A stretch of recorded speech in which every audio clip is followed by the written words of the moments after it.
Good morning, ladies and gentlemen, and I once again extend a very warm welcome to all of you today at the 17th edition of BCCI's Business IT Conclave, BITC 2026, which is jointly presented to you by BCCNI and Beyond Data Group, powered by Redoc, and in association with CP+. We are running already delayed due to the inclement weather conditions, as I have already informed, and some of our speakers are still on the way, and however we won't delay further. We have a small announcement to make here, which is important, which we will do once our speakers take stage. Thank you so much to all of you, first of all, for your overwhelming response to this program, your interest and enthusiasm in registering for the program and showing eagerness to be part of the program, and beating the weather and still be here on time. Thank you so much, and we can have a huge round of applause for yourselves also. Thank you. So with this, I would not waste any more time, and I would love to request our inaugural session esteemed speakers. As you can see the lineup here. So may I first call upon stage the chairperson of Bengal Chambers IT Committee and also Chief Executive Officer and Director of Wiser Tech Informatics Private Limited, Dr. Chiranjeev Bhattacharya, please. Can we have a round of applause? I know it's early morning, but can we have a round of applause, please? Thank you so much. Next, may I please call upon stage Mr. Amitabh Sengupta, who is the co-chairman of our Bengal Chambers IT Committee and Chief Digital Officer of RPSG Group. Next, may I call upon Mr. Arnab Basu. Mr. Arnab Basu is a former president of BCCNI, and he is the global client partner of PricewaterhouseCoopers India Limited.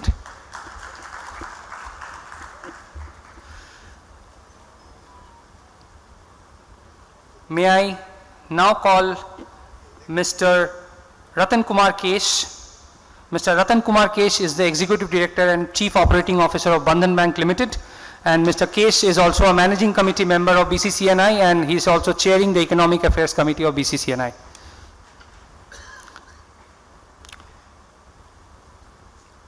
I can see Mr. Kapil Khaneja amongst us. Mr. Kapil Khaneja is a Director and India Management Chair of British Telecom Group. So he basically is leading the British Telecom group in India. So can I have Mr. Khaneja up on the stage, please?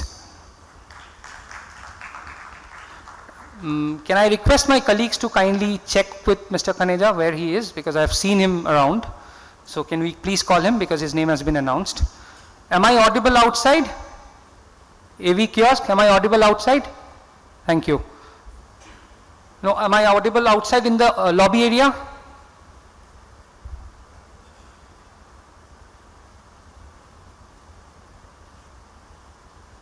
All right. Next, may I please call Ms. Wasika Saida, who is the Chief Branding Officer of Redoc. Can we have her on stage? She's the only, she has given the quotient of diversity in this panel, so can we have a better round of applause for her? Thank you. Yep, I think we have here with us, I can see, yes, Mr. Deepesh Prajapati. Mr. Deepesh Prajapati is the Managing Director and CEO of Beyond Data Solutions. A special round of applause for Mr. Prajapati, because Mr. Prajapati has traveled all the way from Ahmedabad.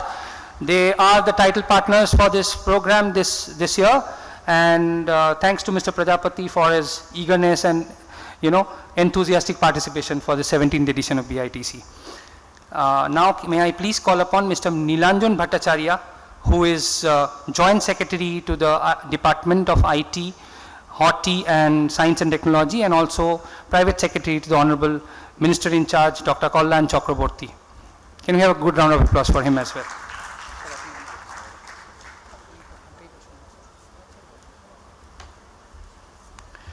We are still awaiting, can I understand from my team whether Mr. Someshwar Chakraborty is in the house, and Mr. Partho Sengupta, is he in? Okay. Mr. Khaneja? All right. Mr. Khaneja, kindly take your seat, please. So we are awaiting Mr. Someshwar Chakraborty and Mr. Partho Sengupta. Mr. Partho Sengupta is the co-chairperson of BCCI's IT committee, and he is the chief digital officer, he is the he is the senior vice president of ITC Infotech India Limited and head of IT shared services of ITC Limited. He is stuck on the way, he is coming soon. And Mr. Someshwar Chakraborty is the assistant vice president of Eastern India of CP Plus. He is again stuck. We are awaiting him to come and take the stage. However, we will not wait for them to come, we will start. So with that note, may I please request Dr. Chiranjeev Bhattacharya, chairperson of BCCI's IT committee, to kindly give the formal welcome address and also set the agenda for the day. Thank you, sir.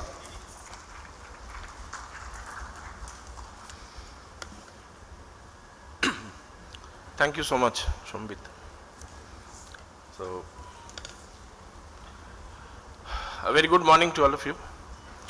Honorable dignitaries on the dais, respected and learned audience, friends of the Bengal Chamber Secretariat, members of the IT committee, our sponsors and partners.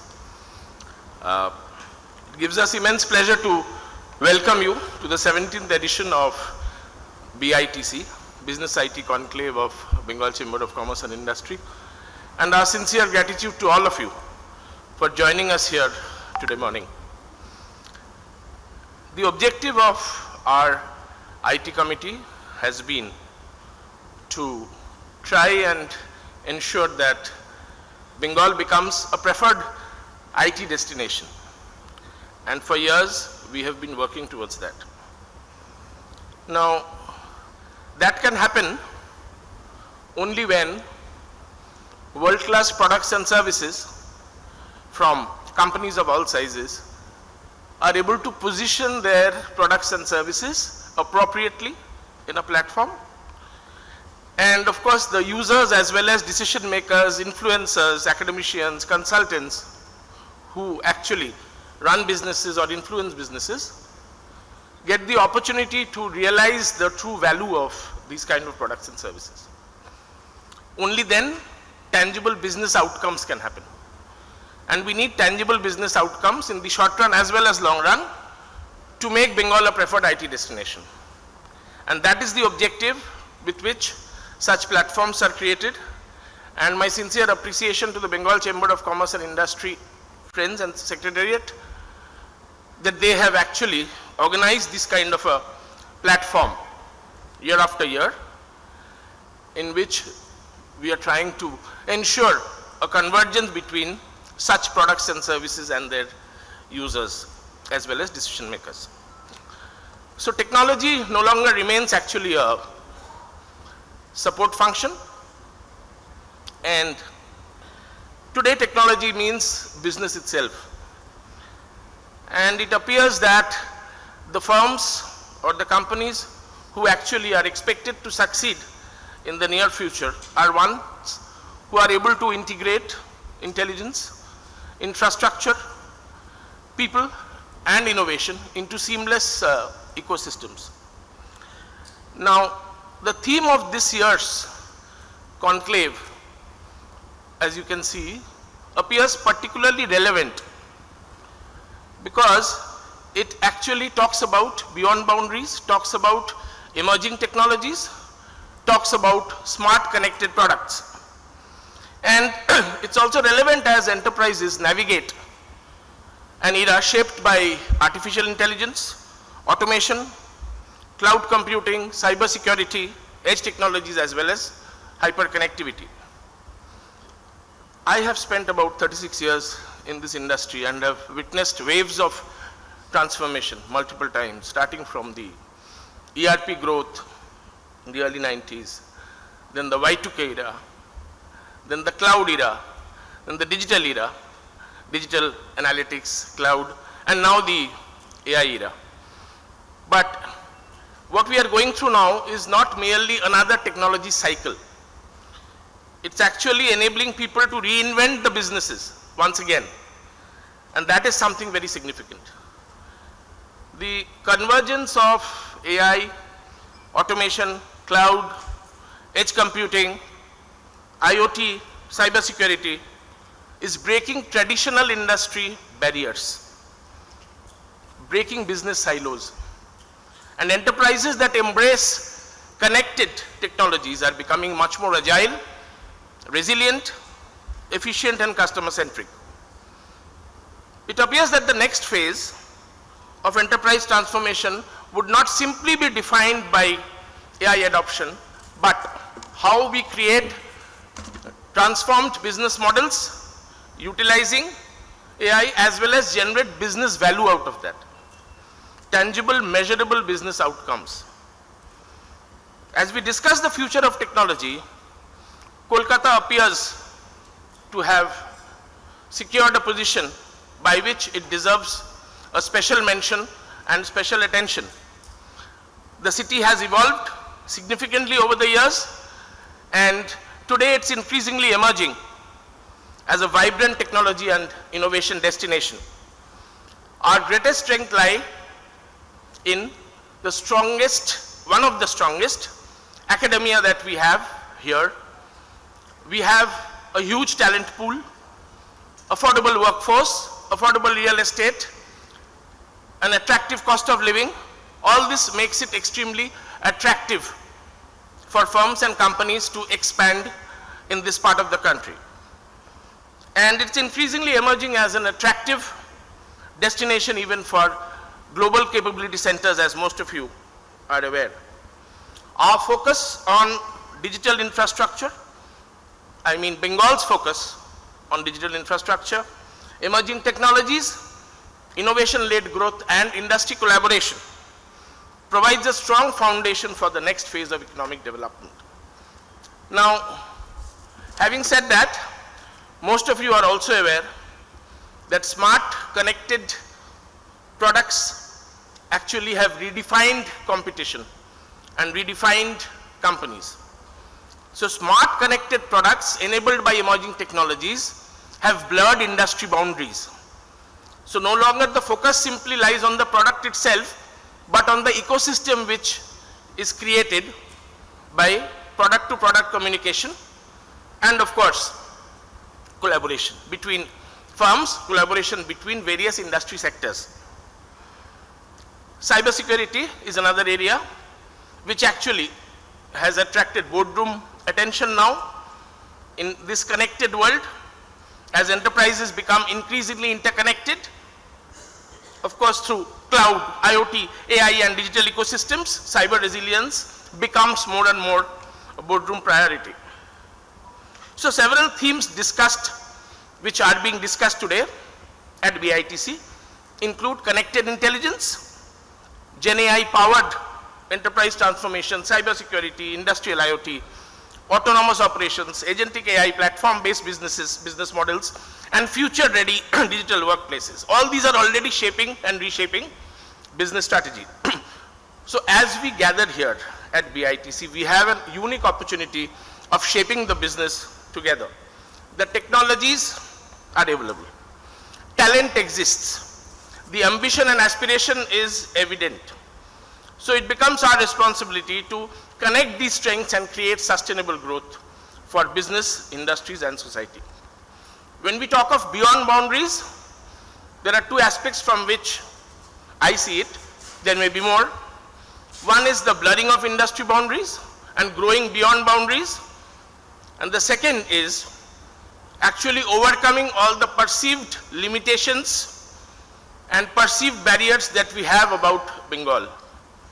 So the time has come for resurgence of the Bengal's IT industry, and it is high time that we reimagine our businesses, we recreate our value chain, we reconnect with our customers, and we of course continue skill building.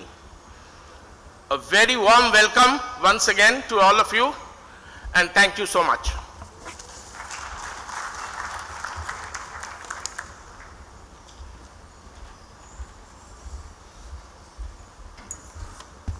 Thank you so much, sir. That indeed set the tone for the day pretty well. May I now request Mr. Kapil Khaneja, Director and India Management Chair of British Telecom Group, for the conclave address on GCC digital transformation and roadmap. Round of applause for Mr. Khaneja, please.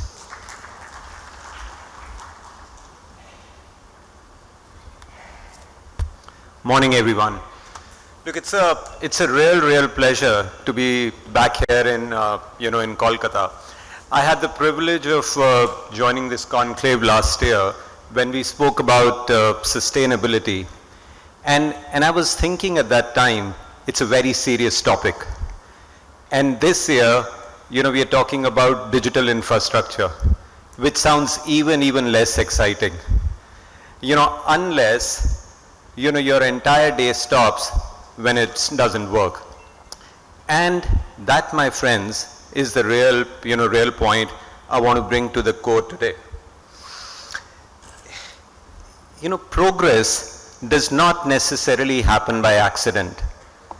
It happens when strong systems sit beneath bold ambition. Every day we see digital miracles happening. Payments happening in seconds, ships rerouting, before storms even hit, and doctors, guiding medical care remotely from a distance. Now, the real truth is that it's not the app. Actually, it's not even the AI. It is the infrastructure, underneath. And that's what BT is all about. And that's what I'm going to focus on. Now think about, the last cup of tea that you ordered, or the last payment that you made, or, the last sort of money that you sent to your family. You scanned a QR code, and boom, the transaction happened. Payment went through. Very simple moment, like extremely simple, but extraordinary system. And there is so much happening in the background, that's making it happen. Now, but when it doesn't work in a couple of seconds, we actually believe, the world's falling apart. And that's the beauty about infrastructure. When it works, nobody notices, but when it fails, everything stops. Now, if you look at your phone, I had asked the organizers, to stop all connectivity for the next 5 minutes so that you can focus on me. But trust me, no, I haven't done that. I'm just kidding. But the fact is, if it does stop working, you would not know what to do. And that's the beauty of infrastructure. Now, think about a world where, let's say, infrastructure does not exist. There is nothing else that will follow. Innovation cannot happen. So the real question is not whether we can innovate. The real question is whether we can build and scale the infrastructure that innovation depends upon. And what is infrastructure, right? I mean, in the last century, infrastructure was all about airports, buildings, roads, highways. But today's infrastructure is invisible. It's always on. It's digital. It's indispensable. You can't see it. But all AI, all supply chains, everything, depends on it. I mean, 95% of global internet traffic flows through subsea cables, thin strands of glass, carrying the global economy. At BT, we see this shift clearly, very clearly. In India, we are helping BT build autonomous networks. Networks that just not connect the world, but they are sensing, they are adapting, and they are acting on their own in real time. So networks that just don't connect, they actually think. And what does that tell you about India? Because we are doing this in India. It tells you that people used to come to India for talent, and India was participating in the economy. But India is no longer just a participant. It's actually moving from participation, to creation. And there are lots of examples. Take Goldman Sachs. India is their biggest hub outside New York. It's not just a back office support location. It's their biggest global hub, built on capability, scale, and trust. And the question is no longer, in the context of GCCs, what work moves to India? The question is, what work should be led from India? Minor difference, major impact. Now take Chandrayaan for example. It was not adoption. It was all authorship. Complete authorship. Now let me bring this closer to home. In Kolkata, BT started building over a decade ago, when everyone else was building, in some other location in India. We made a deliberate choice. We believed in this city, we believed in this region, and we have been hugely rewarded. Today we have over 3,500 people, supporting, all our businesses and leading diverse capabilities. And it's over a quarter of our India, workforce. And this success of BT over the last sort of 10 years is not because of talent alone, or it's not because of the infrastructure alone, or not because, we had bold ambition. It is a combination of all of those three. And I see that combination play out in the Eastern India region now, backed by a lot of momentum. So think about talent in this region. It has always existed. IIT Kharagpur, ISI, Jadavpur University, they've been developing engineers and talking about research excellence in data analytics long before it became a thing. Long before AI came into existence. West Bengal cable landing station that will happen very soon, will strengthen its connection to the digital economy. And then, ambition, right? I can smell it in the air, I can hear it in conversations, I can feel it in the energy. All that combination is coming together again, in this region. So the question is not, whether this region will participate. That will happen undoubtedly. But the question is, how much of the future will be built here? In this city, in this region, by people in this room? That's the real question. And, 50 years from now, 100 years from now, nobody is going to remember, the cables, the networks, the infrastructure. But what everyone will remember, are the breakthroughs, the innovations, and the lives that were transformed. And those will be built by people who actually build the foundation first, the digital infrastructure. The future is rarely built, where it is predicted. But it's built, where people choose to commit early and stay the course. Elon Musk is such a beautiful recent example of that. And at BT, we are very clear. We are here in this city, in this region, we are building, and honestly, we're just getting started. And we truly believe that Eastern India's contribution to the global digital economy is only going to be ahead of us. So that's me. Thank you for your time, and looking forward to the rest of the conversation.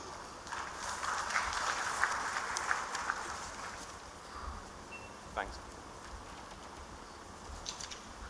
Thank you, Mr. Khaneja. In fact, BT being one of the pioneers in setting up this GCC revolution that we are anticipating in Kolkata and expanding in leaps and bounds, and with obvious plans and of expansion in the coming days, it's really inspiring to hear from the country lead of that kind of an organization. So, great to hear that, Mr. Khaneja. Thank you so much.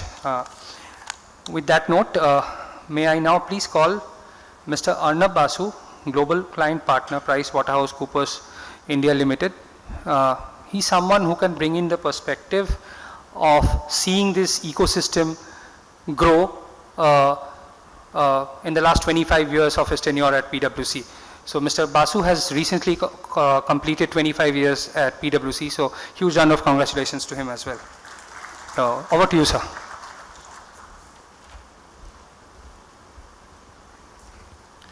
Good morning, everyone. Shambit is playing around with the order a bit. I thought I was going to come after listening to 3 or 4 more speakers and I'll get some points to pick up from what they talk about. But be as it may. Firstly, a very good morning, and as every year, it's a great privilege to be here at BITC. I think this conclave in its 17th year, and I have had the good fortune of being associated with this conclave over the years. I think it has become a great platform, I would probably say, of nurturing conversations. Having conversations on technology nowadays is never very easy. Technologists like us who started probably more than 2.5 decades ago, as Shambit mentioned, we have come to realize that we are quite a bit of a dinosaur, and while we keep saying that you have to keep learning, and we have tried to keep learning, but technology is changing so fast today that I'll probably try and touch upon a few points which I think of technology and leadership when we think of the topic here, the topic being beyond boundaries, empowering enterprises through emerging and connected technologies. So when we talk about enterprises and how they are consuming tech, there are definitely some things which we see with our clients, which I'll probably talk about. And when you talk about the relevance of technology, I think it has, become something, as we heard, it is ubiquitous. We only realize it when it does not work. We are so used to it. But I do think that when you look at technology today, it's fundamentally shaping business strategy, and most organizations have come to terms with that. It's not always the other CXOs who are, I would say, defining strategy. Fundamentally, technology has started defining strategy. And when we talk about AI, when we talk about cloud, when we talk about cyber security, when we talk about data security, analytics, digital engineering, I think all of these, along with the cloud infrastructure and the smart infrastructure, these are not alien concepts anymore. These are not future concepts anymore. Every board is asking about all of these. And as somebody who has closely been working with clients, we do see that shift when we have these conversations with the board. The boardroom has moved beyond data to say that, tell me the story behind that data, tell me the story behind the technology. And it is important for, the technologists of today to understand that story, to be that right storyteller. Storytelling without tech today is a very, very difficult aspect to cover. Now, when we think of what the boards are discussing, of course, they're discussing AI. I don't think any board today would have any meeting without discussing technology, and I see quite a few of my seniors who are now board members in different organizations. They're asking questions in terms of fairly deep technical questions sometimes as well, because they're sitting in multiple boards, and obviously if one organization is far ahead on the technology maturity compared to the others, you have that question coming up in those. They are asking questions about mythos, right, in terms of how organizations are protecting themselves against it. They are asking about human-machine interface. They are asking about cyber resilience. They are also very clearly questioning technology investments and how they are driving measurable business value. So, of course, I would say that to sum it up, there is a fair amount of adoption of technology-enabled growth. But what we also see is that the technology as we understood it probably 6 months ago, 1 year ago, 2 years ago, it's changing a lot in terms of how organizations are looking at leadership. And I think leading in these uncertain times probably is bringing technology to the forefront in more ways than one. And I'll talk a bit about that today. So, when we talked about AI, I think a lot of use cases have always been about prediction, okay? But if you really think of it, and if you look at the geopolitics which is there today, no AI can probably predict what Mr. Trump will do when he wakes up tomorrow, right? So I think at some point you have to understand that trying to look at AI for prediction, in my mind it is an old story. I think you have to get comfortable with not having prediction and comfortable with being able to respond with agility using the technology, knowing that what was predicted for you yesterday is not what the reality is today. When we think of building resilience, organizations have to think of going beyond just thinking of the core aspect of mental resilience. We have to look at flexibility, whether it's around flexibility of supply chains. We have to look at how to recover very fast from setbacks. How do we look at modular architecture? How do we look at the kind of buffer we built into the system? Because when organizations like IKEA, which are like very large, huge global organizations, they looked at their Russia business and what was actually Russia business's contribution in terms of driving their overall supply chain and value chain for parts of Europe. They didn't know that Russia is going to attack Ukraine and what it will do to that organization. Many of the organizations like the one which I represent, we had very large operations in Russia, and overnight those had to be rewired and I would say refabricated in some ways. We also have to train ourselves and our teams not to freeze when we look at some of these shocks.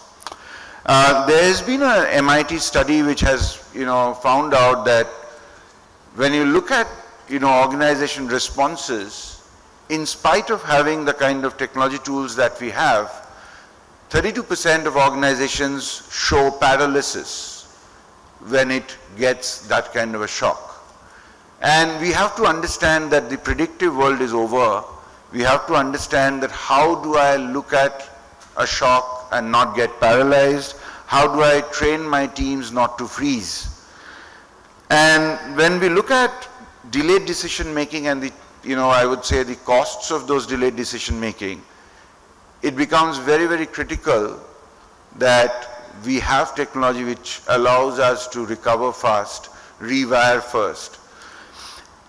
Crystal ball gazing, I think, is passé.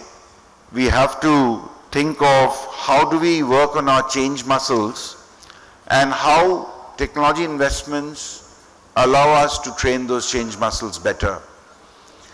If I take a non-technology example of what we saw very recently happen, many of you would know that Mr. Modi came, the Honorable Prime Minister came, and he showed an interest towards Jhalmuri, right? While we all saw that on the news, there was this one organization called Balaji Wafers, which put it up on the stores much ahead of the others. Now, the kind of change muscle they showed in core business is something to be proud of. Nobody knew what the Honorable Prime Minister would do, but for somebody to, respond to that and to put it up so quickly on the storefronts is something which, obviously would have helped them.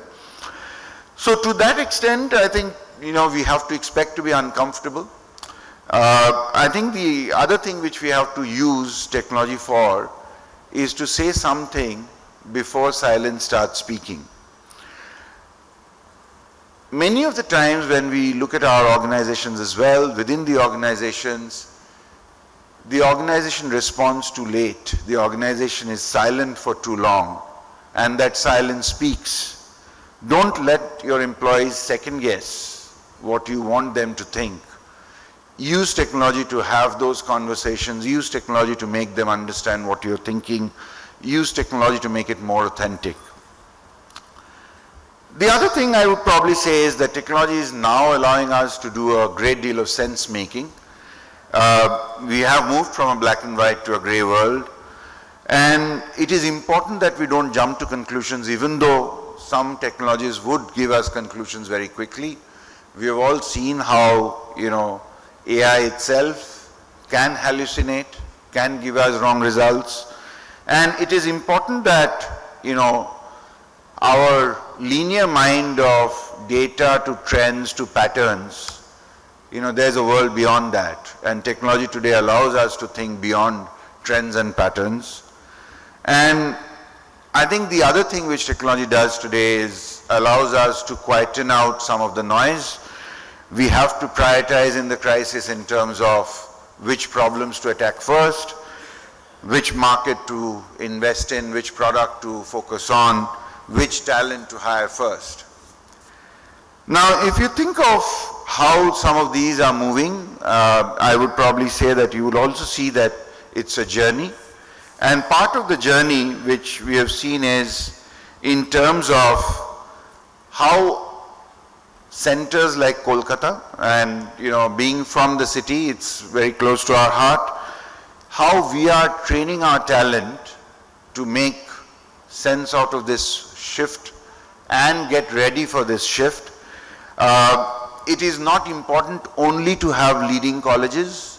It is important to have colleges like the IITs, like the Jadavpurs, like the IIMs, start changing their curriculum for the leaders of tomorrow.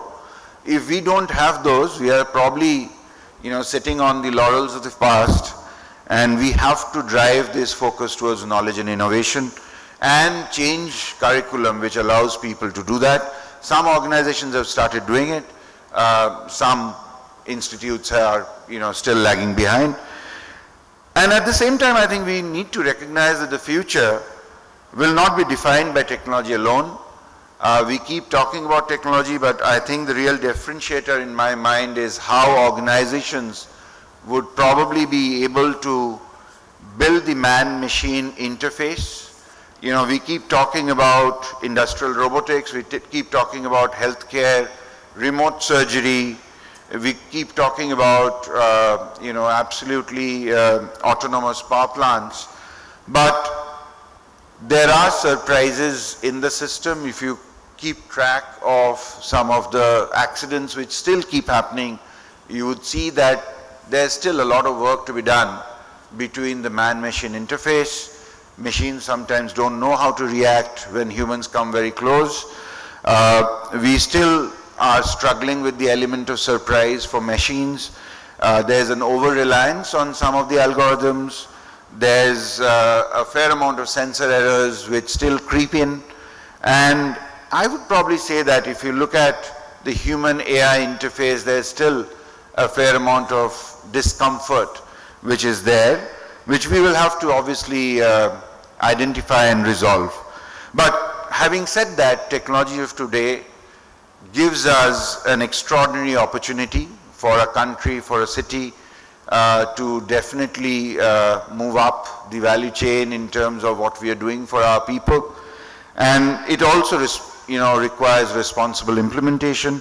We'll listen from many of the tech companies today, many of the startups today in terms of what we are doing. But it is not just about that one particular use case. It's not just about one business solution, but it's about building trust in the ecosystem. It is about ethical AI practices. It is about being responsible. It is about strengthening our data governance, looking at our data sovereignty, and all of these together would create the India of tomorrow that we are looking for. So once again, ladies and gentlemen, it's been a privilege as always. Thank you for your patient hearing, and wishing you a very informative and educative BITC to 2026. Thank you.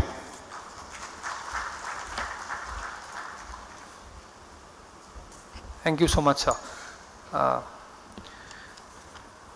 We have a announcement to make, and it's a very important announcement.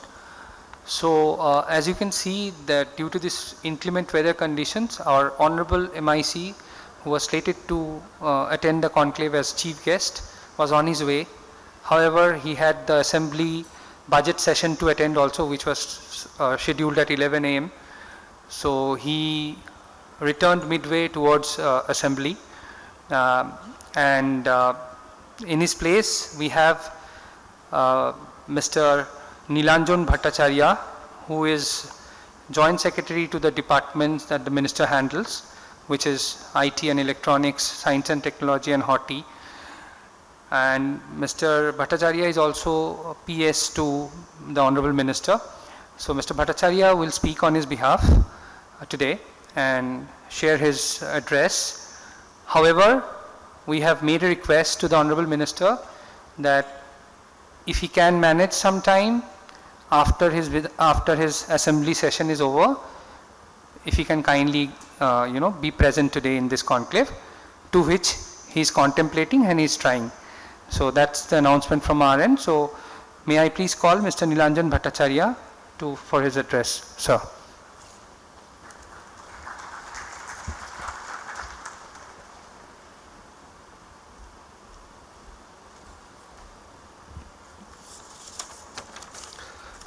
Welcome, ladies and gentlemen. At first, I actually want to sincerely express my regret. Honorable MIC has communicated to me to actually sincerely express his regret. He was on his way, but as you know, the budget session is on Monday and he is very much busy, and another very, very important factor actually demanded his attention and he had to go, but he is trying among his busy schedule to once his, that means every assignment is over, to come over here, as this session is I think scheduled to go on to 6, so he will try to come here. Regarding that, I will obviously, Honorable Minister has some message, and this new government of West Bengal, I will again reiterate, this new government of West Bengal, this also has some very important message. I was listening to many distinguished speakers. As one of Mr. Speakers, Mr. Dhanija, he said that regarding this digital infrastructure and everything, you know that actually my speech will be a little bit non-technical also. That might relieve a kind of boredom also, I'm sorry to say. So whatever, just first this speech of whatever Honorable MIC has to say. The distinguished leaders of industry, entrepreneurs, members of academia, representatives from the technology centers. Actually, it gives us, this Government of West Bengal, immense pleasure to join today at the 17th edition of BCCI's Business IT Conclave. Government of West Bengal always has a very close relationship with BCCI regarding these IT and ITS matters and other sectors also regarding technology, regarding horticulture and diversified matters. Now over the years, this BITC has emerged as one of the Eastern India's foremost actually platforms for dialogue among industry, government, academia. As one of the honorable speakers was also mentioning about this academia and requirement of actually a kind of course curriculum for universities of West Bengal like Jadavpur and IITs also, that is also one of our concerns. Very well pointed out in my kind of address. I will also try to remain one or two things about that. Also West Bengal, we are actually living in an area of artificial intelligence, you know, cloud computing, cyber security, data centers and everything. Though I might mention, but just aside of this meeting, I personally am also alumnus of Jadavpur University. So in this field also, I was in IT industry much earlier, but I actually left that. So one thing I can say, just little bit in passing.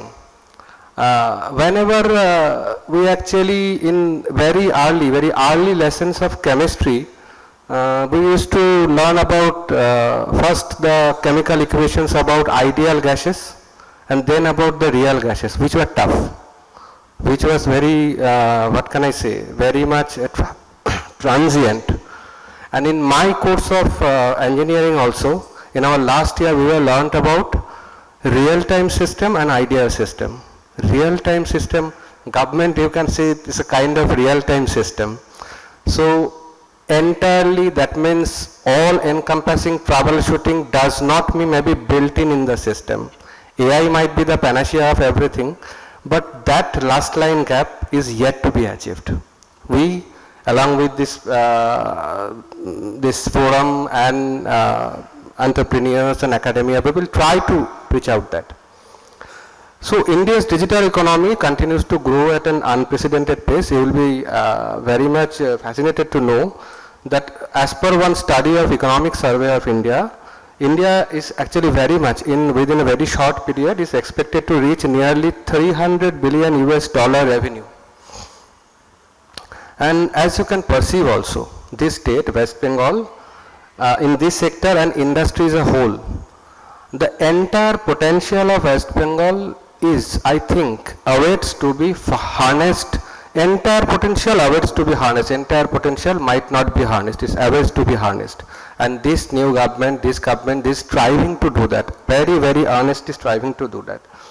And West Bengal also is a vibrant ecosystem comprising obviously multinational corporations, leading companies and everything, research institutes, and one of the main interventions of this department and government of West Bengal is actually emerging global capability centers. And in this sector, this forum is a very important role to play. But we have some goal actually in our mind. Obviously, the importance and goals of industry will be there, but you know the government is all encompassing. So West Bengal also very much has a significant player in India data center landscape. We are exploring AI infrastructure in every sector.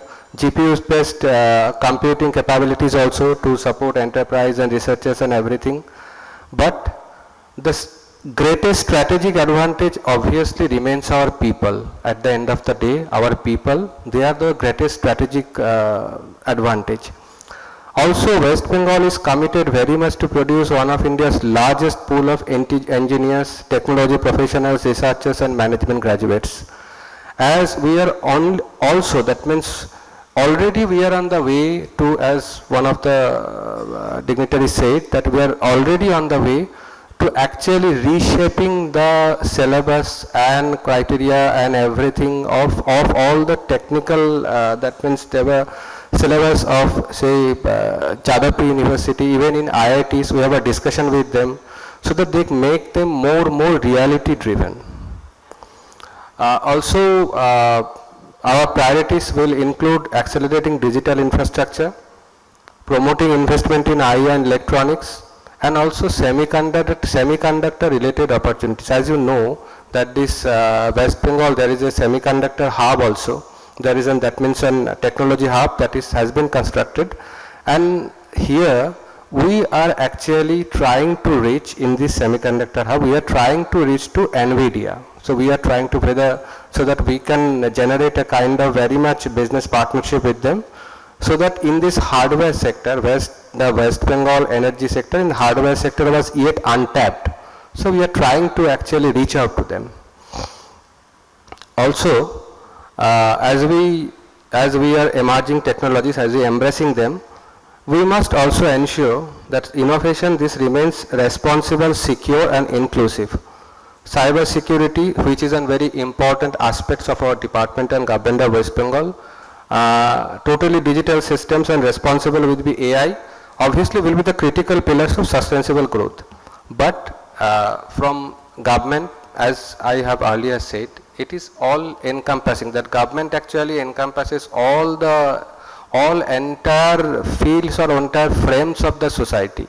Whenever a farmer, as within our state, at the far and remote end of Purulia, he gets a message, or he can plan his irrigation, and that means his agricultural planning depending on some information of AI in this arid season, that he can do. That is the best way, I think, that is the best way technology can emerge as a changing player. That is the best way.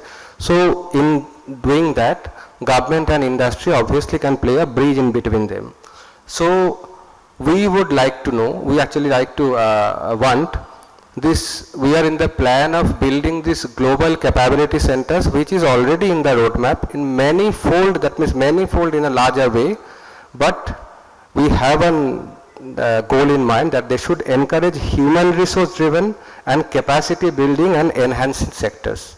Human resource driven sectors obviously is a goal of government of West Bengal, every government, and that is the bridge between us to obviously all encompassing growth of the nation and self-sustained revenue generation. Now West Bengal stands at an important inflection point in its technological journey. We have the talent, we have the already envisioned the changing pattern and institutions and coming up actually competing in all India even at international level. We have that entrepreneurial spirit and we have the ambition also. Our challenge is now to convert these strengths into large scale investments, where we think that for past many years, this last line gap, where actually might be lacking in West Bengal, whether is trying to actually improve on that scenario. So that large scale investment, world class job and innovation led growth, that come in our way. Together with government, industry, chambers of commerce and academia working in partnership, we can build the West Bengal into Eastern India's leading digital economy and one of the India's foremost destinations for technology innovation. I once again congratulate this Bengal Chamber of Commerce and Industry for organizing this important conclave and wish all the deliberations great access. Just my address is almost at the end. Just one remark I will say, just one remark.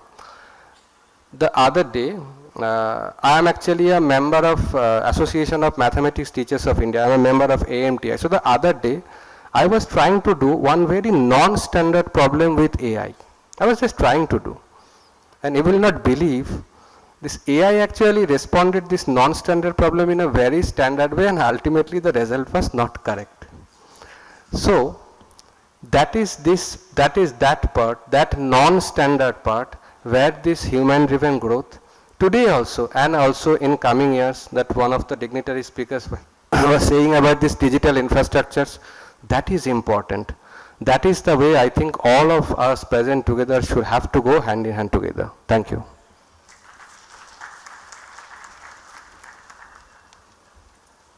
Thank you so much, sir, for your erudite address. We're still hopeful that we will be, although the enlightenment has happened from the government's perspective, we are still hopeful that we will be able to get the Honorable Minister in charge at some point during the day. May I now please call Mr. Dipesh Prajapati, Managing Director and CEO of Beyond Data Solutions, for the title partner's address on Beyond Boundaries, the Bengal AI Vision. Beyond Data Group is an Ahmedabad-based IT solutions company, and Mr. Prajapati has come all the way from Ahmedabad today, along with a couple of his colleagues. They have a session after this also. So we look forward to hearing from you, Mr. Prajapati. Over to you.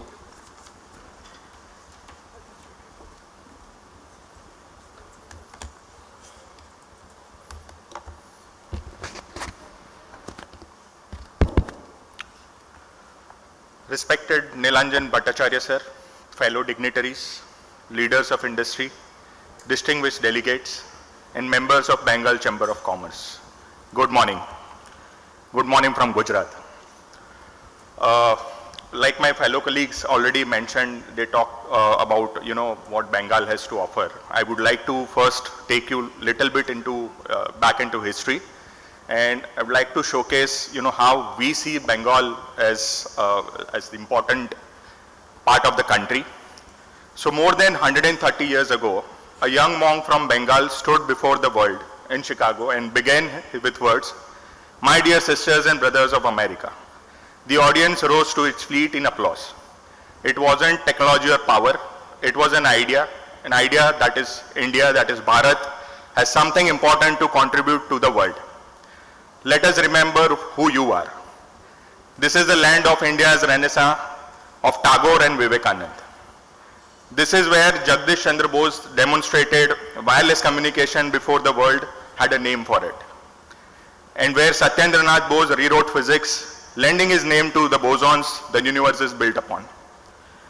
Bengal was India's first industrial heartland, its first jute mill, its first major engineering works, its first commercial metropolis.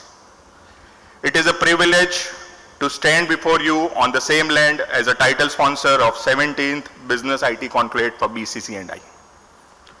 Today, as we gather here to discuss business, technology and AI, I believe that the same spirit continues. The question before us is very simple. What will India contribute to the world in the age of AI? Globally, we have moved from experimenting with AI to industrializing it through connected technologies like cloud, IoT, edge computing. The global AI market has surged from $103 billion in 2020 to $289 billion in 2024, with projections that 45% of routine enterprise tasks will be autonomously handled by AI agents by 2029. This shift isn't just about smarter apps. It is about early adopters seeing 40 to 60% productivity benefits by embedding intelligence directly into their core supply chains and customer operations. India is riding this wave as a global leader, with its domestic AI market projected to grow from $7.6 billion today to $131 billion by 2032. Backed by 10,300 crores Indian rupees, India AI mission and a pool of 38,000 GPUs, Indian enterprises are shifting from pilots to performance, leveraging 47% already multiple AI use cases live in production. In today's landscape, AI is no longer just a digital upgrade. It is a new foundation of enterprise growth. We have moved from the era of information to the era of intelligence. The true importance of AI lies in its ability to solve human-scale problems at machine-scale speed. It acts as a cognitive multiplier, allowing us to analyze millions of data points in seconds, predict market shifts before they occur, and eliminate the manual bottlenecks that historically have slowed down the global trade. For any company, AI is the key to moving from a reactive stance to a predictive one. Courage to think beyond boundaries was defined during Netaji Subhash Chandra Bose's era. The courage to innovate will define ours. And at the heart of that lies artificial intelligence. For Bengal, the Beyond Boundaries vision means leveraging your unique mix of engineering talent and a data-rich industrial base to move from being a service provider to a global deployment hub for these emerging technologies. When we talk about beyond boundaries, we are not just referencing a global trend. We are witnessing a national revolution. At Beyond Data, we have moved past theoretical and into foundational. Since 2024, we have redefined the protection of intellectual property by integrating AI into trademark search. This isn't just a speed upgrade. It is a boundary-breaking shift that allows enterprises to navigate complex world of global branding with a level of precision and predictive insight that was previously impossible. But our most ambitious leap is Daksh, a name that embodies its purpose. Daksh means intelligence and Kraya means procurement. This is our proprietary AI-enabled procurement powerhouse, from the intricacies of tender and pre-bid management to high-stakes world of bid evaluation, most notably the automation of critical and sensitive task of bank guarantee evaluation by AI algorithms. By removing human bias, manual bottlenecks, Daksh ensures that the boundaries of transparency and efficiency are pushed further than ever before. This is India's answer to procurement challenges. Eventually, it will lead to good governance. an intelligent connected system that will prove that we are leading the AI charge from the front. Friends, as I conclude, I want to leave you with a commitment. For too long, Bengal's greatest export has been its talent. Today, AI gives us the historic chance to change that narrative, and in this digital era, geography is no longer a barrier to a genius. A young innovator sitting in any part of West Bengal can now solve problems for the world without ever having to leave their roots. At Beyond Data, our mission is to ensure that Bengal is not just a provider of talent, but a global hub for innovation. We stand ready to partner with the government of West Bengal to co-create AI-driven solutions that simplify governance and scale our economy. Our goal is very simple: to build an ecosystem where our brightest minds stay, not because they have to, but because Bengal offers them the best opportunities on the planet. Let us move from a brain drain to a brain gain, ensuring that the next great technological renaissance is born, built and scaled right here in Bengal. The future belongs to those who shape it. Let us shape it together. Uttishta Bengal, Uttishta Bharat, Vande Mataram, Jai Bangla, Jai Hind. Thank you.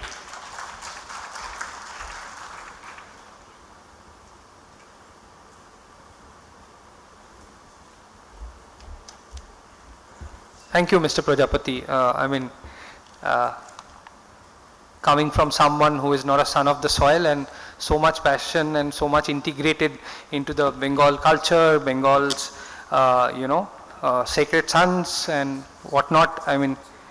Really, really pleasing to the ears and fantastic to hear. Thank you so much. Can we have a great round of applause for him?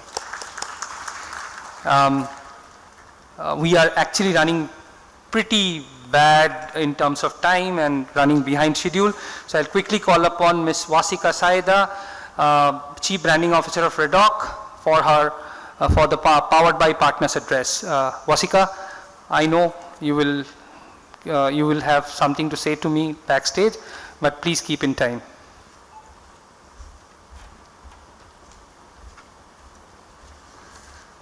Hello, good morning everyone. I know it's been a very lovely weather and everybody do not want to get out of the bed, but here I am standing in front of you and trying to give you a speech. I'll try to keep it short and simple, but I think everybody has actually spoken about AI and technology, and most of them has also talked about how AI is still flawed. And I'm a branding person, trying to keep up with technology. But I recently went to London Tech Week, and when I was walking through the stalls, I actually saw that everybody has AI put on it. So I was wondering if it is FOMO or we are actually getting the real results out. But nevertheless, I think everybody is hopeful, and we are stepping up with AI and learning and keeping up. And so is my company. So let me just run you through it. So it's particularly special for us to be back at BITC for the second consecutive year. Returning here feels like a little coming back to a favorite spot in Calcutta. You already know the audience is sharp, engaged, and will ask the questions that really matter. Many of you already know Redoc. Last time we were here, we spoke about our vision to build technology that makes digital transformation simpler. Today, I would like to focus on how far that vision has come and what we have learned while building technology across borders. Hello, my name is Vaseka, and I'm the Chief Branding Officer at Redoc. I'm here to talk about how we are making technology accessible for all. Redoc was founded in 2010 in Stoke-on-Trent in the United Kingdom, beginning as an ambitious multilingual app development project, originally called Dine Order, now known as Quick Food. From those early days, we have expanded far beyond UK. And around a year and a half ago, we established our largest office here in Kolkata, something which we are immensely proud of. And since our last appearance at BITC, the journey has accelerated. What was once a £50 million business is now a £70 million group, and our global force continues to grow. Nowhere is that growth more visible than in Calcutta, which remains our largest operational center and one of the most important pillars of our success. Today, Redoc has powered more than 500 professionals across 7 countries, including UK, United States, Canada, Qatar, Saudi Arabia, the UAE, and India. But what truly defines us is not just where we are, but how we work together. Teams in Kolkata collaborate daily with colleagues and clients across multiple timeline zones, combining global insights and local expertise. Redoc delivers enterprise IT development and advanced cloud infrastructure services. And on the IT side, we build tailored applications and digitize business operations. On the cloud side, we design and manage secure, scalable hosting environments, from automated data migration to 24/7 monitoring. We also offer off-the-shelf IT products under the Quick brand. Though our specialized subsidiary, Bees Loud, we complement the digital marketing services, helping businesses establish and grow their online presence. And on a slightly unexpected direction, we also have 27 trademark medicines under our Elrios brand. So yeah, that wasn't something which we predicted, but it came on the way. While these products and services form our foundation, we are also staying relevant, like I said before, and stepping into the artificial intelligence and machine learning side. So we are working on a product called Quick Studio, which is a no-code platform that allows anyone to build digital products visually. In fact, designing with Quick Studio is as easy as putting together a presentation. The platform includes 6 integrated products: a visual designer, a database manager, an API testing and payload tool, a secure vault that protects sensitive data, an automation engine to connect workflow and reduce manual efforts, and an API builder to connect your application with external services. Behind this simple interface sits a powerful and a flexible engine. And importantly, with Quick Studio, you own the code. You create, and there is no lock-in period. So no dependency on the platform to maintain or control over your own system. You build it and you own it, which I may say is a principle many people here will appreciate. In the past, building digital systems required large teams, significant investment, and a lot of patience. Sometimes more patience than sitting through Kolkata's traffic in the rain. Quick Studio changes that. It bridges the gap between idea and execution, making it faster and simpler for businesses to innovate. Our journey began as a local company in the UK. Today we are a global technology group with Kolkata at the heart of the journey. And as we move forward, one principle remains constant. Technology should not be complicated. It should not be exclusive. It should be accessible, practical, and empowering. Because when technology becomes simpler, business moves faster and ideas become reality. Thank you very much.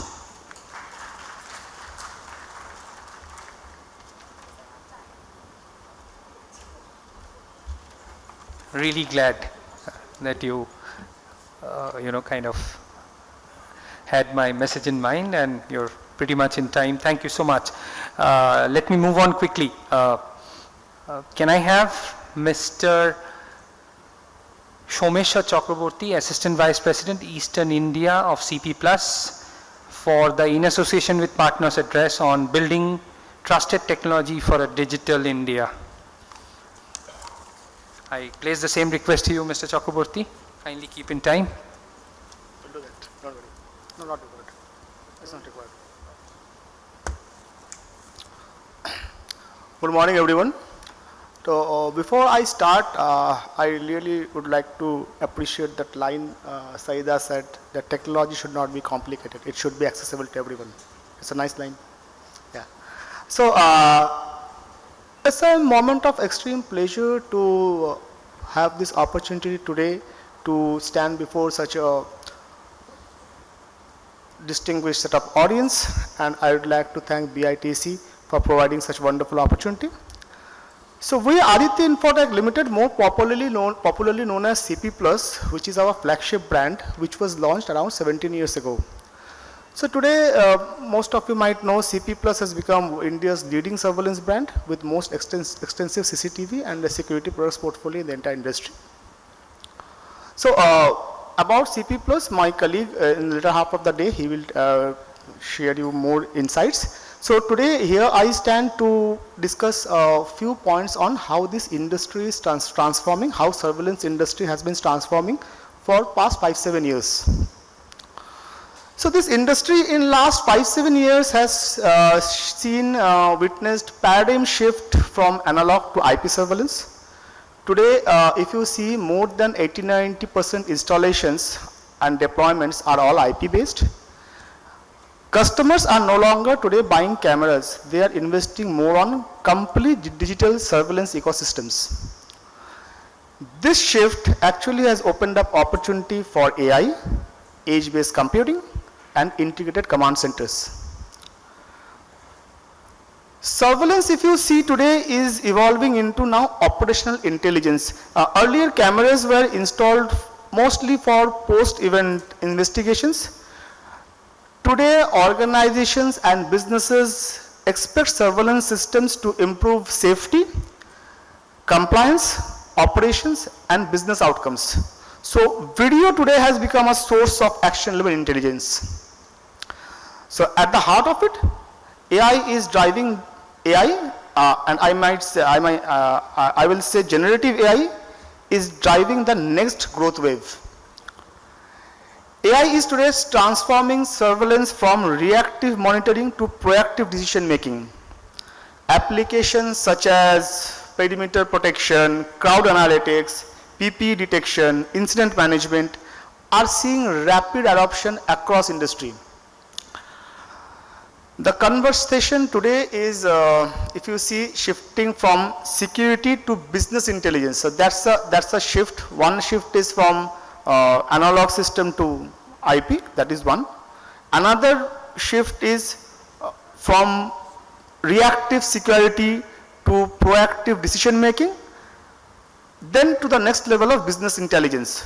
So these are the few shifts that industry is going through for past 5-7 years, and in coming times what we see, this industry will go more, it's a very fast evolving industry today, will go to make more and more changes, more and more shifts and technological advancements. So if you might know, in recent past, last year in fact, this industry is, compliance has become a major factor of reshaping this industry. Our honorable central government, central ministry has now implemented few compliance rules for CCTV, specifically for network cameras, to fortify the security surveillance system so that the external threats can be minimized. So there is something called STQC. STQC stands for Standardization of Testing and Quality Certification. So it's a compliance requirement introduced from April 2025, which is bringing greater focus on trusted and secure technologies. So in a nutshell, this STQC, what STQC says? It says any critical component of a network camera, you cannot source from the land border sharing country. So mostly the threats, external threats are from, because of ever-changing geopolitical scenarios, these threats are mostly coming from land border sharing countries. So government is trying to minimize dependence on the procurements from land border sharing countries, particularly in case of critical components.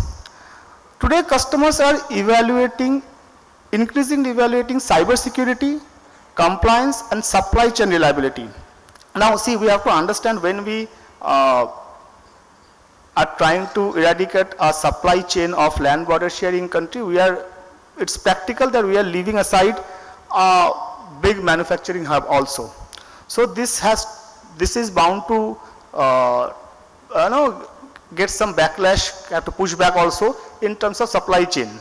So it will require a trusted a trusted source, so who can keep up with the speed of supply chain reliability as well. This is creating a stronger ecosystem for quality driven manufacturers today. As our honorable Prime Minister's focus is on Atmanirbhar Bharat, so India is also emerging as a global manufacturing hub today. India is moving beyond today assembly to product designing, innovation and manufacturing. So government initiatives are accelerating local manufacturing and trusted technology adoption. The opportunity is not only to make in India today, opportunity is there for innovate in India today. So with this line of our Honorable Prime Minister's vision of Atmanirbhar Bharat, we have also upgraded our facility. So today we have a state-of-the-art manufacturing facility at Kadapa, Andhra Pradesh. Believe it or not, is world's third largest facility of CCTV manufacturing. So 1 and 2 are in China. So outside China, it is the biggest facility that we have for CCTV manufacturing. And we are expanding this facility in coming years as well. So this presently it has a capacity of around 2.5 million units annually. And it is, as I said, supporting the India's vision of becoming a global manufacturing powerhouse. So as I said, not only make in India, but innovate in India, innovation in India is also necessary today. So strong R&D and innovation focus, continuous investments in AI, video analytics and cyber security, focus on developing solutions designed for Indian and global requirements, and driving innovation across hardware, software and intelligent platforms.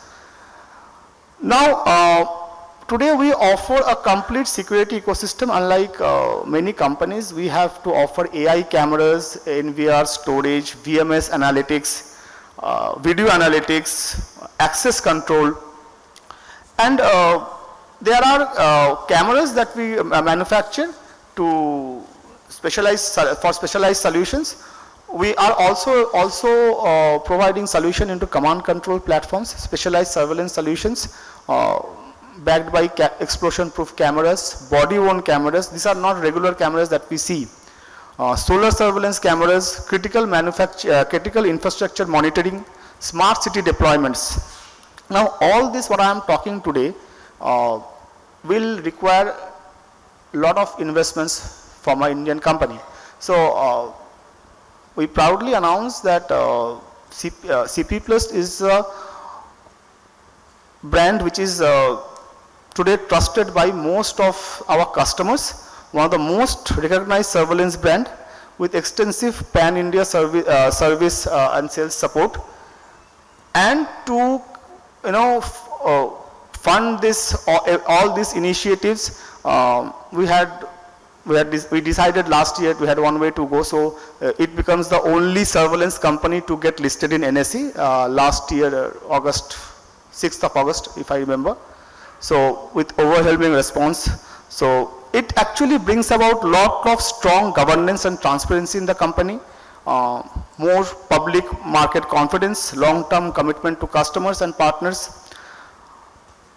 Today, within a year, we have a market capitalization of around 40,000 crore, $4 billion, in other words.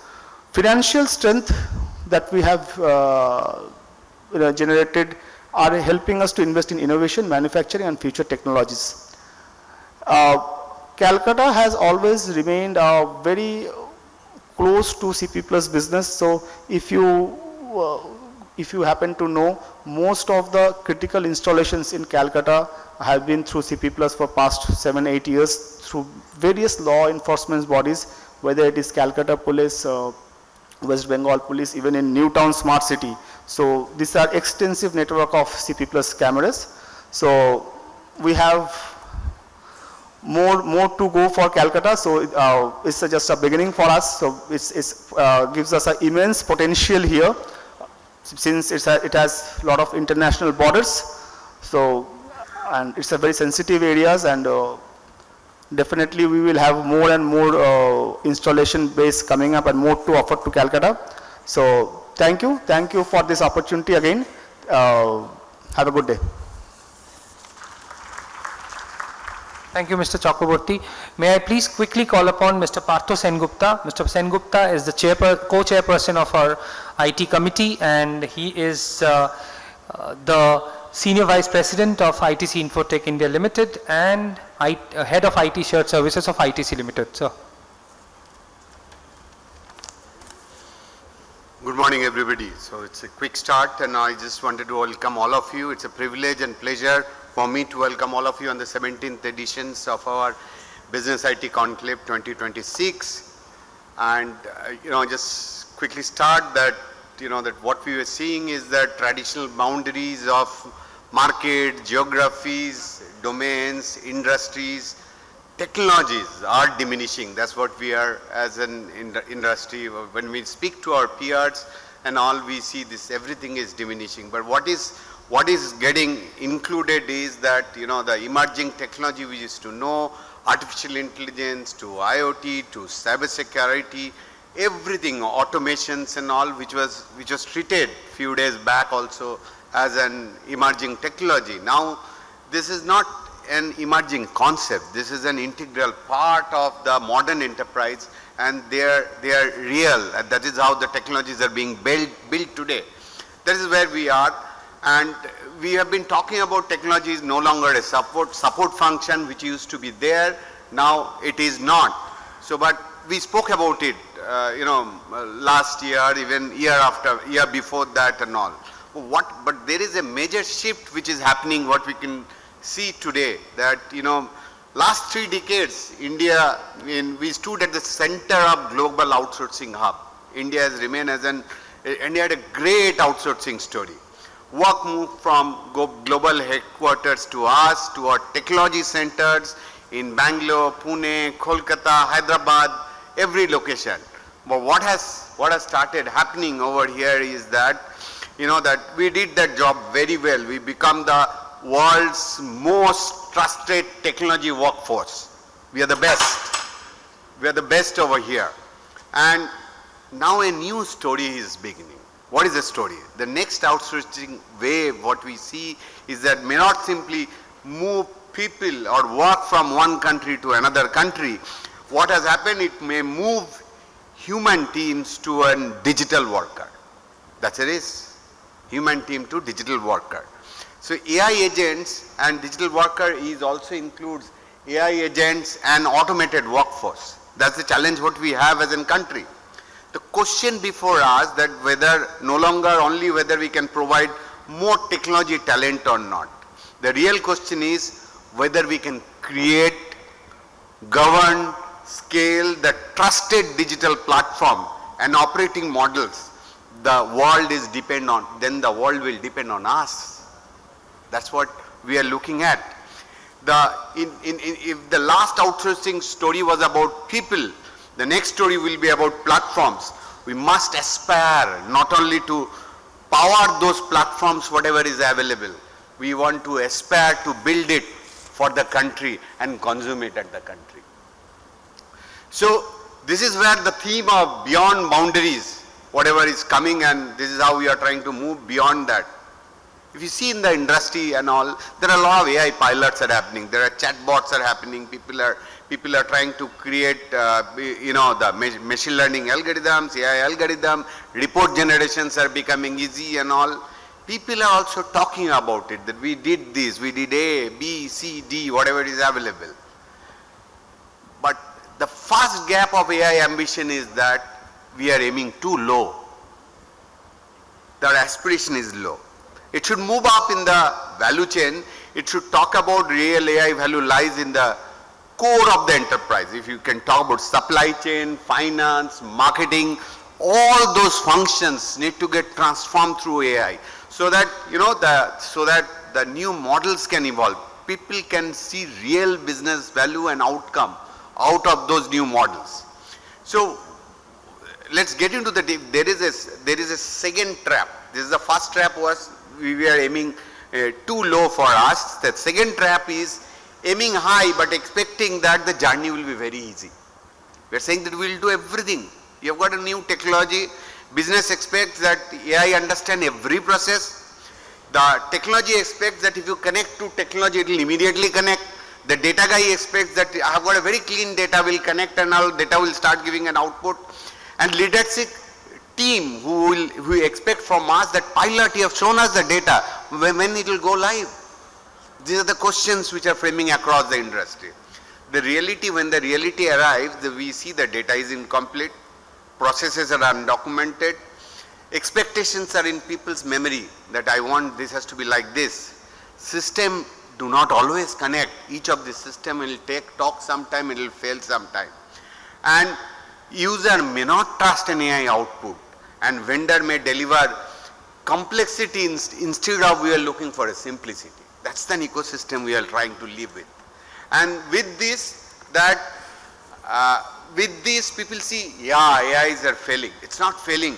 It's a demo is designed to impress, but transformation is designed to survive the reality. That's how we are going to shape up for the future.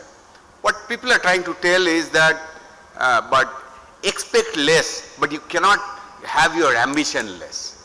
You can expect this output. I may not have that output, but I should not aspire that I want to stop here. That's what is the outcome, I will stop there. Okay?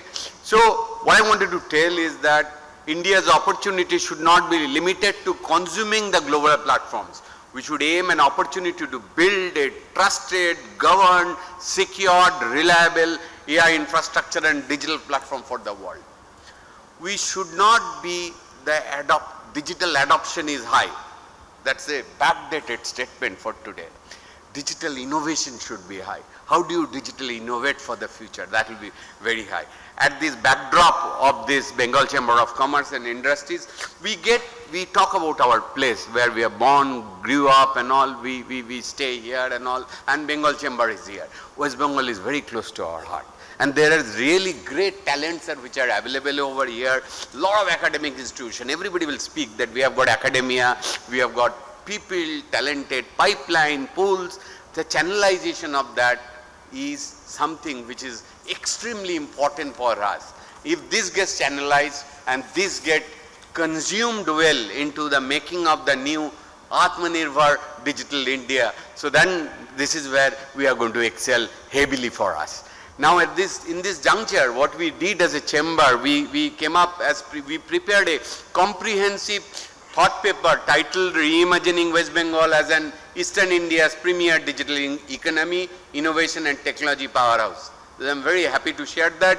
The original talking point positions this paper as a catalyst for dialogue and collaborations, whatever, so that it can attract investment in the states, enhance digital infrastructure, etc., etc. I believe this thought paper was very appropriate and apt at this point in time. So on behalf of the Bengal Chamber of Commerce and Industry and IT Committee, I extend my sincere gratitude to all our partners, speakers, delegates and stakeholders for their support and participation. It's a fantastic journey, great audience, we are going to make it happen. So we are going to learn a lot today. Thank you everybody.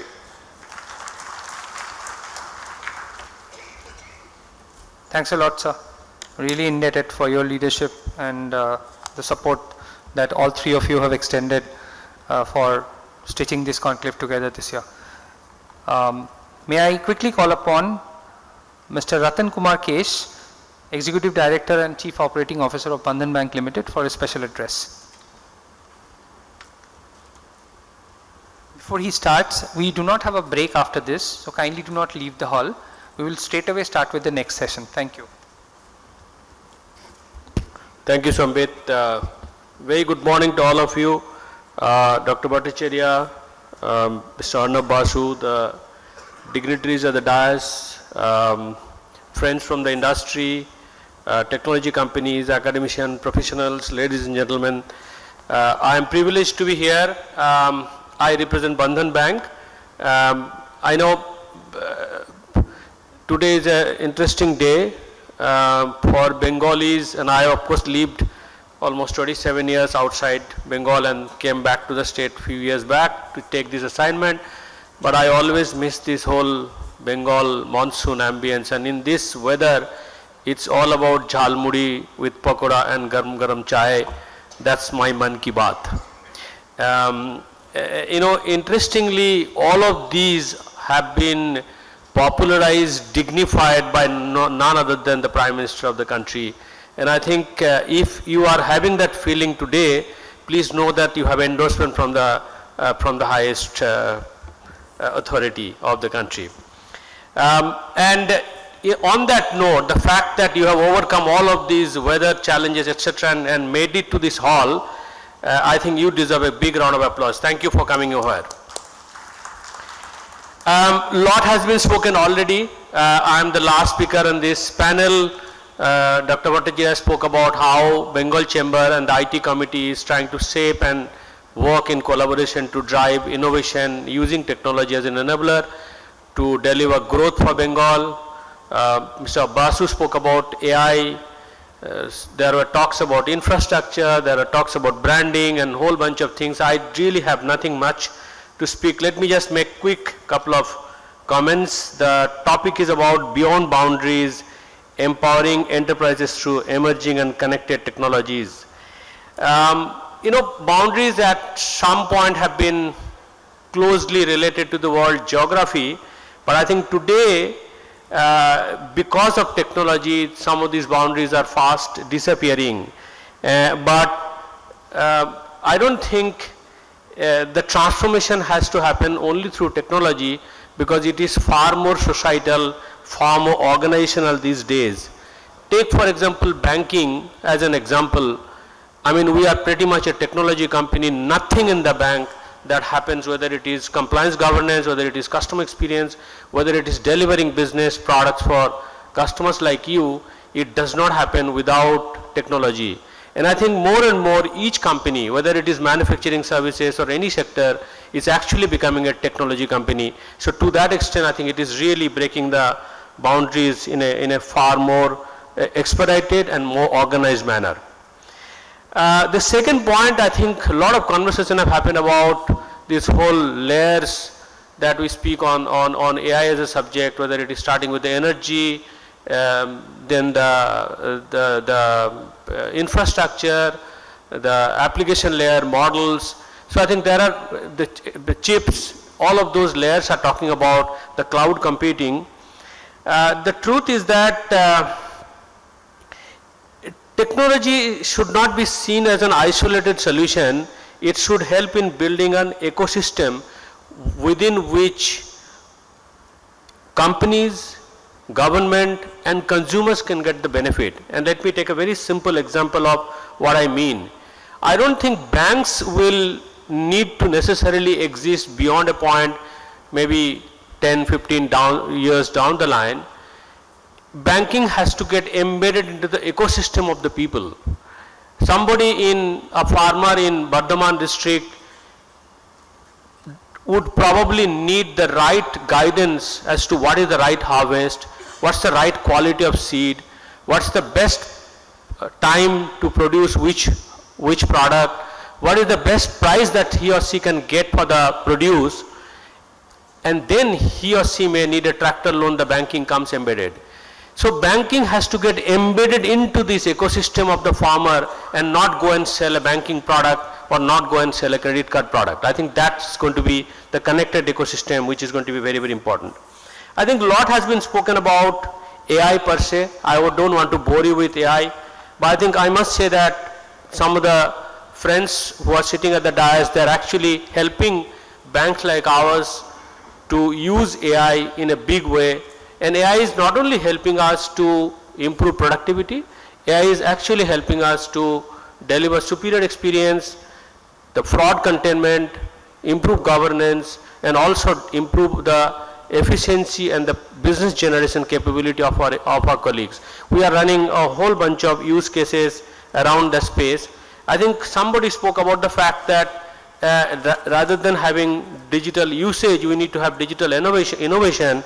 And I completely agree that AI should really, and more than trying to create the models, I think models will keep coming every alternate week.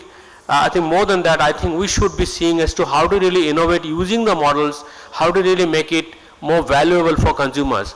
I think Elon Musk spoke about the fact that at some point, each individual may have a few agents assisting that person at any point in time.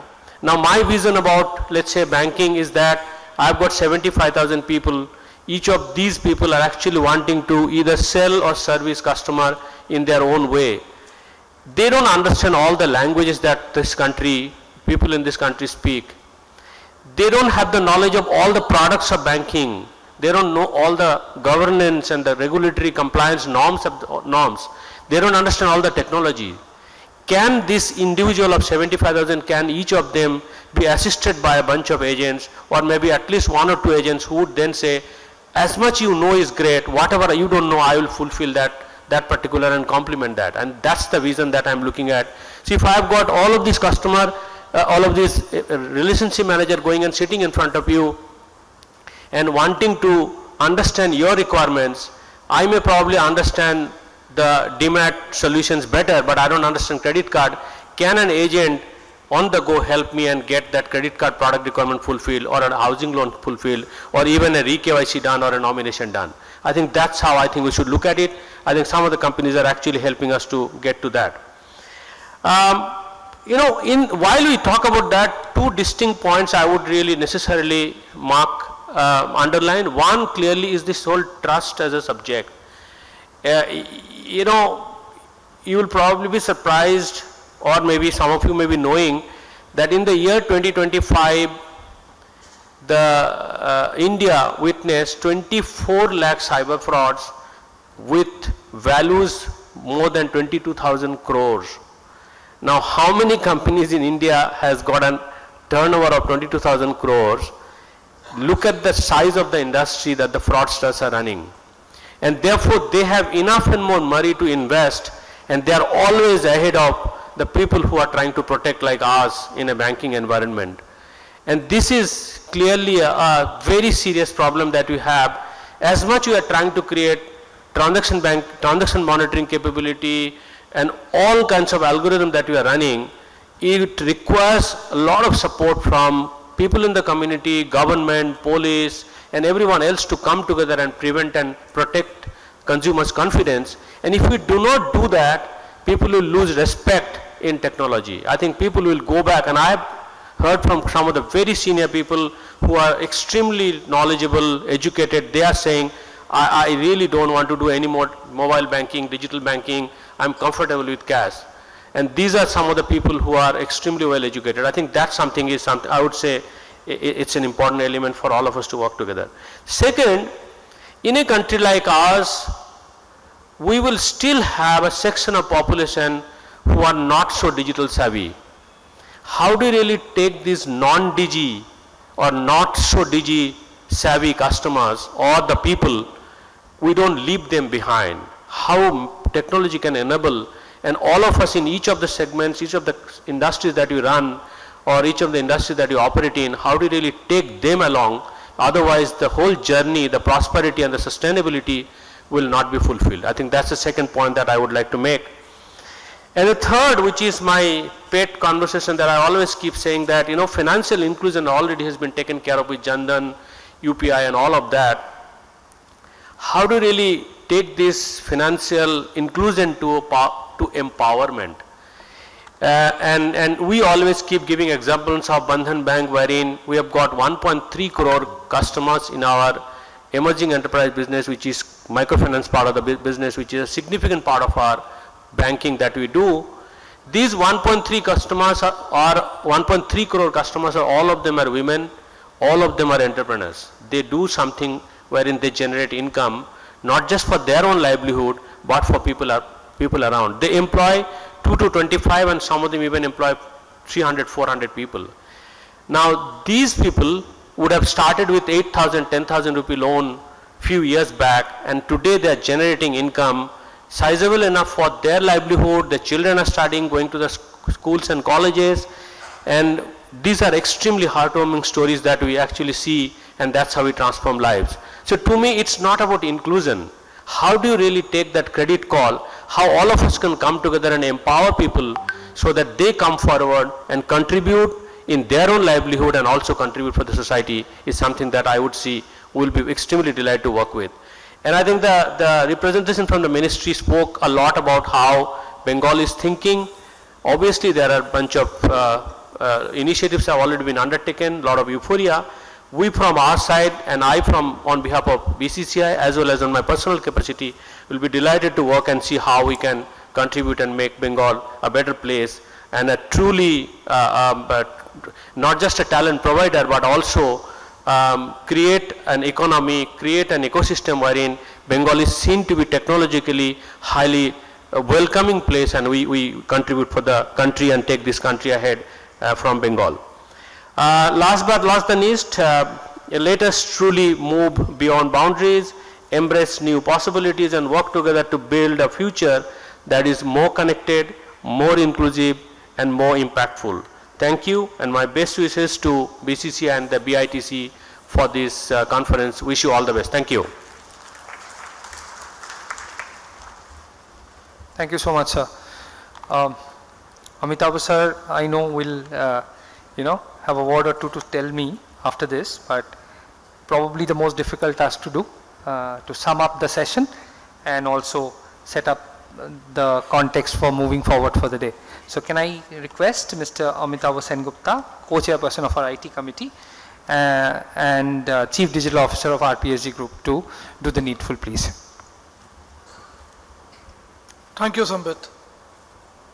I think one of the advantages of doing this particular job is that I don't need to prepare a speech, and I was jotting down whatever people are saying. And most of the speakers have already done a quick summary of whatever people have spoken before them. So I think that makes the job extremely simple. So what I'll do is I'll just pick up a few words that I heard. I think CB in his welcome address talked about two things which are very close to us. One is Bengal as the preferred IT destination. I think one thing that I heard from everybody in the room, there is a feeling of hope. I think there is a tremendous belief that things are going to change, and they're going to change for the better. So I think as we kind of take the day forward, we keep that in mind, that there is a tremendous opportunity for all of us to get together. There are government representatives, academia, industry, as well as technology service providers. There's a good opportunity for all of us to get together and discuss what do we want to do, which makes this hope a reality, right? The second takeaway for me is the story around the GCCs. I think both Mr. Kapil Khaneja and Nilanjan Bhattacharya, you spoke about the tremendous opportunity and focus on GCCs. I think that would be a big game changer. If you look at all the GCCs, they've typically been focused around one or two destinations in India. If Calcutta could be an alternative destination for some GCCs, it would make a tremendous difference to all of us. Arnab spoke about something which is very close to my heart, being comfortable with uncertainty and agility. I think it is very difficult to predict what will happen tomorrow. I think in 2022, when OpenAI came out with ChatGPT, for all of us, I think from that day to today, how we look at technology has changed tremendously, right? And one of the speakers talked about technology as a boardroom subject and AI as a boardroom subject, and I think this whole flavor of LLMs and generative AI has played a tremendous amount of role there.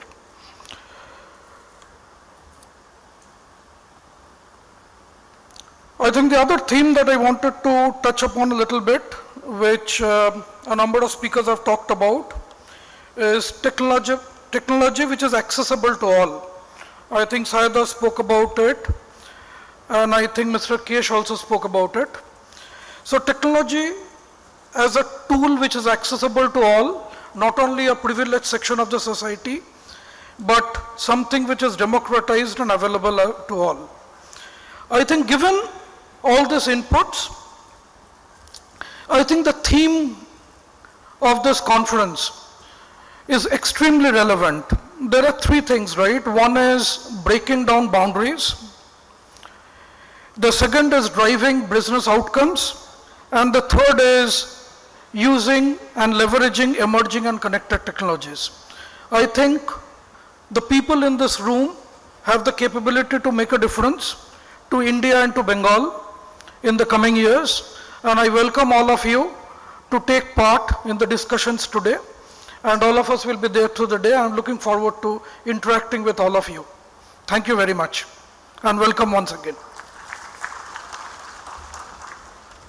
Thank you so much, sir. I mean, summarizing a almost 2-hour session in such a quick time, it's a commendable job, to be very honest. We have a pleasant task to perform now, and I would request our IT committee leadership team to do the honors. Can we have the mementos brought on the stage, please? We would like to start off with Mr. Dipesh Prajapati. Patho sir, Amitabh sir and CB sir, can you please hand over the token of appreciation to Mr. Prajapati, please?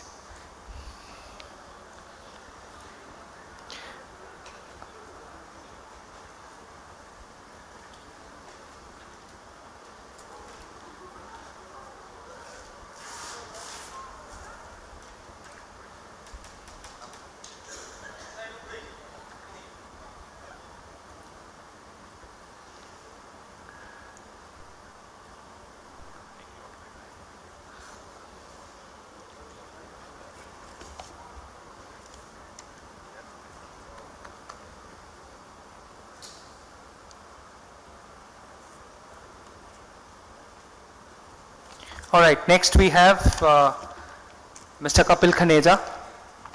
Mr. Khaneja, ladies and gentlemen, may I kindly request you to please put a round of applause while doing the honors. Thank you. Next is Mr. Someshwar Chakraborty.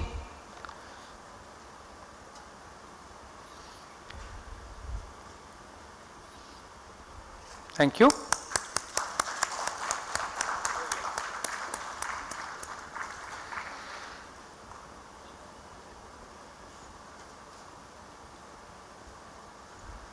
I'd like to call Mr. Ratan Kumar Kesh next.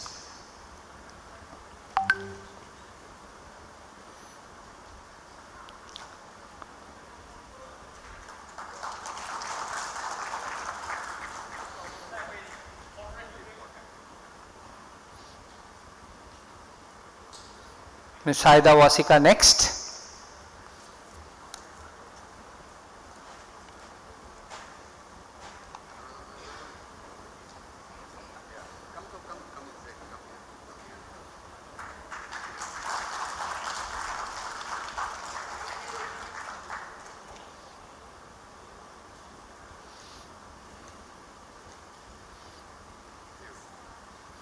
And finally, to our very own Mr. Arnab Basu.